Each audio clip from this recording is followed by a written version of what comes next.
Bismillahirrahmanirrahim. Assalamualaikum warahmatullahi wabarakatuh. Eh, Adik-adik sekalian, teman-teman mahasiswa psikologi Universitas Muhammadiyah,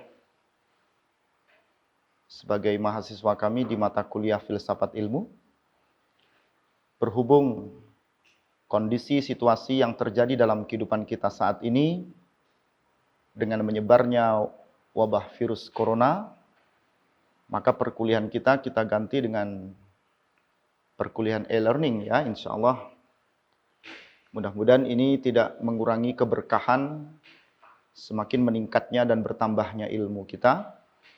Tetapi keadaan ini menjadikan kita semakin semangat belajar, semangat untuk kritis, semangat mengeluarkan ide-ide dan gagasan positif dari disiplin ilmu yang kita miliki. Insya Allah di pertemuan ini kita akan mengangkat apa sebenarnya ontologi, epistemologi, dan aksiologi dalam filsafat ilmu. Mengingat mata kuliah kita adalah filsafat ilmu atau yang dikenal dengan filsafat logika.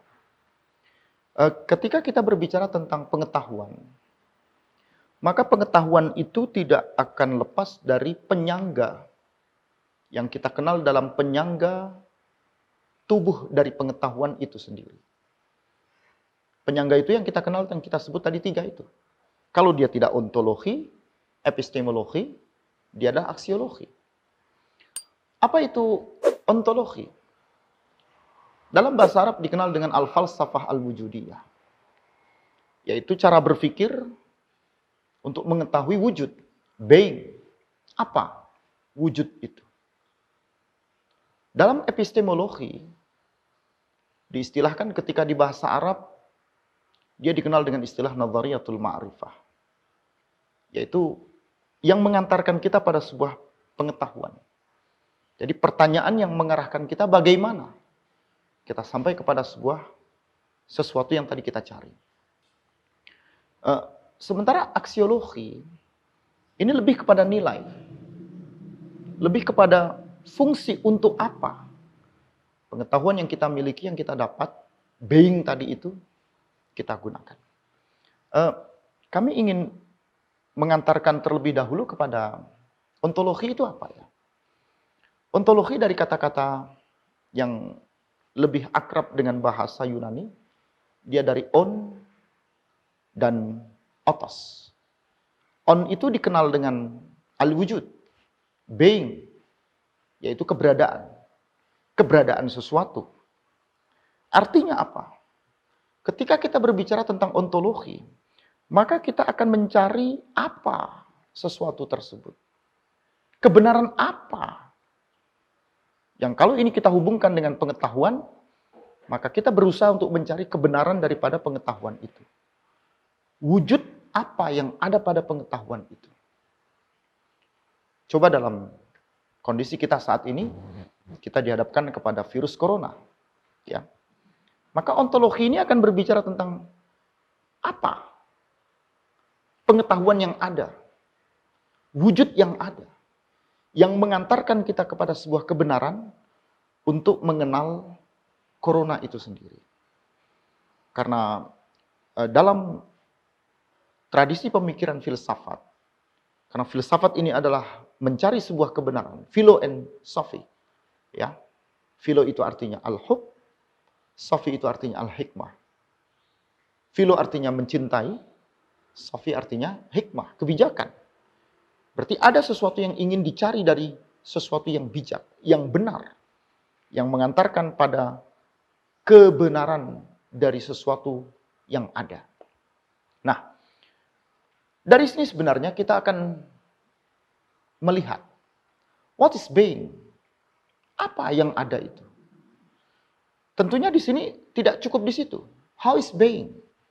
Bagaimana yang ada itu? Sesuatu yang ada inilah sebenarnya ontologi. Yang itu akan kita cari. Yang itu akan memberikan sebuah pengetahuan tentang kebenaran. Yang nanti akan mengantarkan kita kepada pemahaman yang benar. Sebagaimana filsafat itu adalah filsafat yang mengantarkan kita kepada titik kebenaran. Nah, karena ini digandingkan pada filsafat ilmu, maka tentunya filsafat ini mengantarkan kita untuk mencari apa kebenaran daripada pengetahuan itu. Kalau pengetahuan itu dihubungkan dengan corona, maka kita akan mencari ada apa?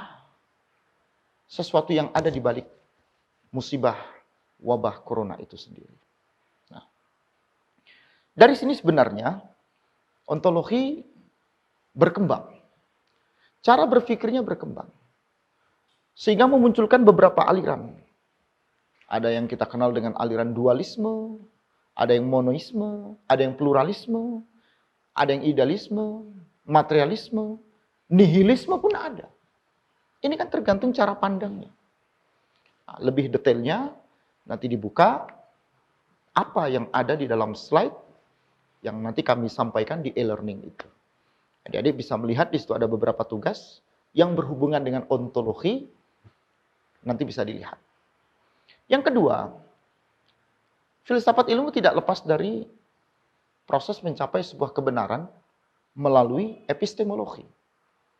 Epistemologi ini cabang dunia mengenal sebuah kebenaran atau cabang daripada ilmu filsafat yang dia akan dihubungkan kepada asal, sifat, atau jenis pengetahuan itu sendiri. Karena epistemologi ini adalah nazariyatul ma'rifah, teori yang mengantarkan kita kepada sebuah kebenaran yang tentunya kebenaran ini akan menjadi sebuah ilmu, menjadi sebuah pengetahuan yang nanti akan mengantarkan kita kepada sebuah kebenaran.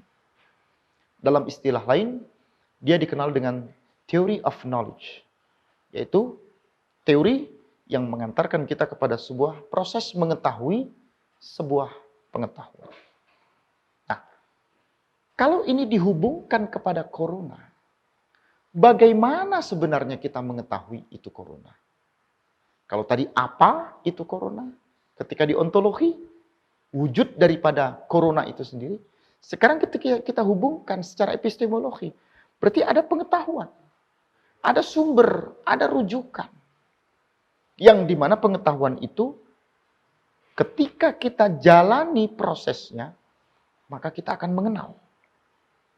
Bahkan langkah dan cara yang mengantarkan kita memahami kepada pengetahuan itu pun digambarkan dalam epistemologi.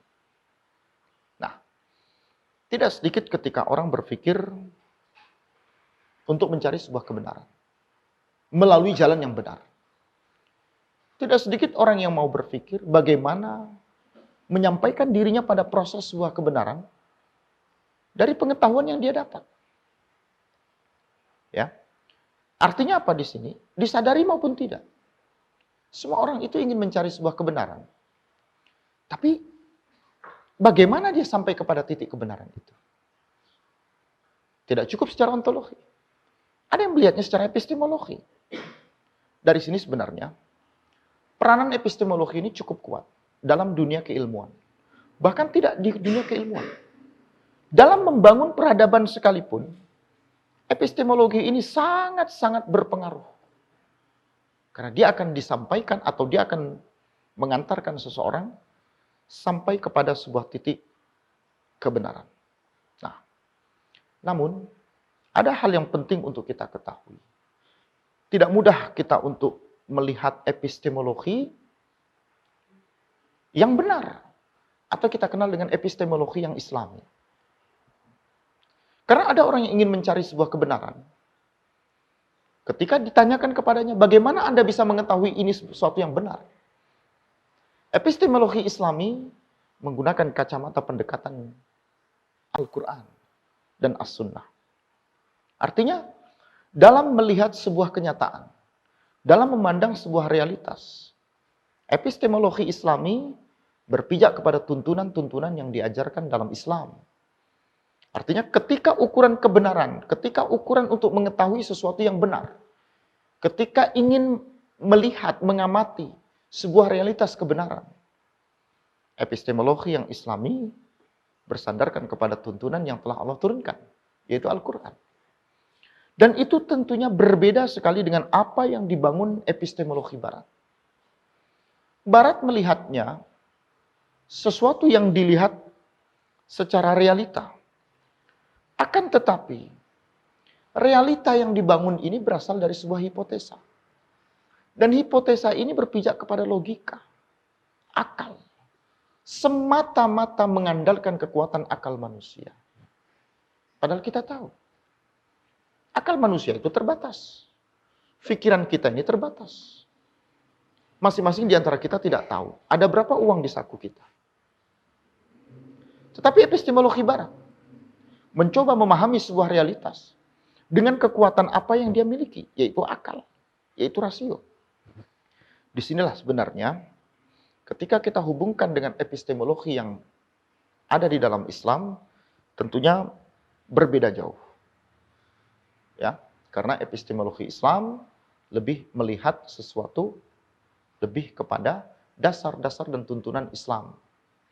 Sementara epistemologi Barat, dia lebih kepada experience. Dia lebih kepada pengalaman dirinya, pengalaman kehidupannya. Dan masing-masing orang ini tidak memiliki pengalaman yang sama. Sehingga tidak samanya pengalaman yang dilakukan oleh seseorang ini menyebabkan hasil yang tidak bisa disamakan. Makanya epistemologi yang akan kita gunakan di sini adalah bagaimana mengetahui realitas sesuatu agar tidak kebablasan. Kita harus punya pijakan, standar, yaitu tuntunan apa yang telah Allah turunkan dari Al-Quran. Karena dzalikal kitabul la raiba fihi. Inilah Alkitab, yaitu Al-Quran, petunjuk. Petunjuk di sini adalah petunjuk yang mendatangkan sebuah kebenaran. Untuk siapa? Linnas. Mengapa Allah tidak menyebutnya dzalikal kitabul la raiba fihi hudal lil muttaqin? Ya. Tapi Allah menguatkan di sini kalimat-kalimat itu dengan kalimat yang benar-benar menguatkan hanya untuk orang-orang yang bertakwa kepada Allah. Disinilah ada pengkhususan. Petunjuk Al-Quran lebih dikhususkan kepada umat Islam yang sudah meyakini, menguatkan keimanannya kepada Allah. Dan ada kekuatan yang diberikan ini kepada umat manusia secara umum. Yang ketiga adalah aksiologi. Aksiologi ini lebih kepada nilai, values. Dia lebih menekankan kepada hakikat nilai dari sesuatu yang ada. Artinya dia lebih kepada nilai filosofis, apa falsafahnya, apa hikmah yang dapat diambil, apa pelajaran yang dapat dipetik, apa barometer, apa parameter ketika kita melihat sebuah kebenaran, ketika kita melihat sebuah kenyataan. Nah, dari aksiologi tentunya kita bisa melihat. Ketika kita mengambil satu objek corona misalnya, apa yang terjadi di balik itu? Mari sama-sama kita lihat. Seperti apa nilai-nilai ontologi memandang sebuah realitas? Seperti apa epistemologi melihat sebuah realitas? Dan seperti apa filsafat aksiologis memandang sebuah realitas? Dalam tugas e-learning kali ini, kami lebih menekankan, ya, saya secara pribadi menghendaki teman-teman mahasiswa untuk melihat, nanti ada YouTube yang akan kami paparkan di situ, dan ada sesuatu yang harus dijawab karena ada tugas di dalam e-learning itu, dan diskusinya akan kita proses di komentar daripada video yang kita tentukan nanti. Jadi di dalam slide yang kami sebar di dalam e-learning nanti itu ada komen di bawahnya. Nah, berdiskusilah kita di dalam komentar-komentar yang ada di bawah YouTube itu tadi. Maka nanti komentar yang terbaik tentunya akan kami kemas dan menjadi topik berikutnya dalam mata kuliah pertemuan kita berikutnya di e-learning berikutnya. Jadi semuanya saja dari seluruh mahasiswa kami di Fakultas Psikologi, program studi ilmu psikologi, ada 5 kelas insya Allah, A1, A2, A3, B1, B2, Insya Allah dapat membuka YouTube tersebut. Nanti ada 5 tugas kalau tidak salah di situ. Silahkan dijawab tugasnya. Lalu kemudian ada paparan-paparan yang harus diberikan. Ada komentar-komentar yang harus dijawab di bawah YouTube yang kami paparkan nanti itu. Mudah-mudahan itu memberikan wacana diskusi yang lebih hidup. Ya, sehingga keaktifan Anda semua, meskipun kita terisolir, ya, meskipun kita harus di lockdown, tidak bisa kemana-mana, meskipun kita harus dikarantina ketika hewan-hewan terbang ke sana kemari, berjalan ke sana kemari, kita diperkecil ruang lingkup kita. Tapi jangan itu menjadi sebuah beban, karena di balik itu ada hikmah, kita bisa lebih totalitas berdiskusi, dan saya pribadi akan lihat apa diskusi dari mata kuliah ini terhadap tugas yang kami sampaikan. Selamat menunaikan tugas mulia, selamat berdiskusi dalam kolom komentar nanti, dan mudah-mudahan kita memunculkan tema baru, karena analisa kita tetap pada corona, wabah yang hari ini kita kenal dengan COVID-19, apa yang Allah Subhanahu wa Ta'ala turunkan, tentunya harus kita lihat dari 3 kacamata ini. Mudah-mudahan ini memberikan satu pemahaman yang cukup mengembangkan diri kita dalam mencari kebenaran. Mudah-mudahan bermanfaat. Selamat mengerjakan tugasnya. Assalamualaikum warahmatullahi wabarakatuh.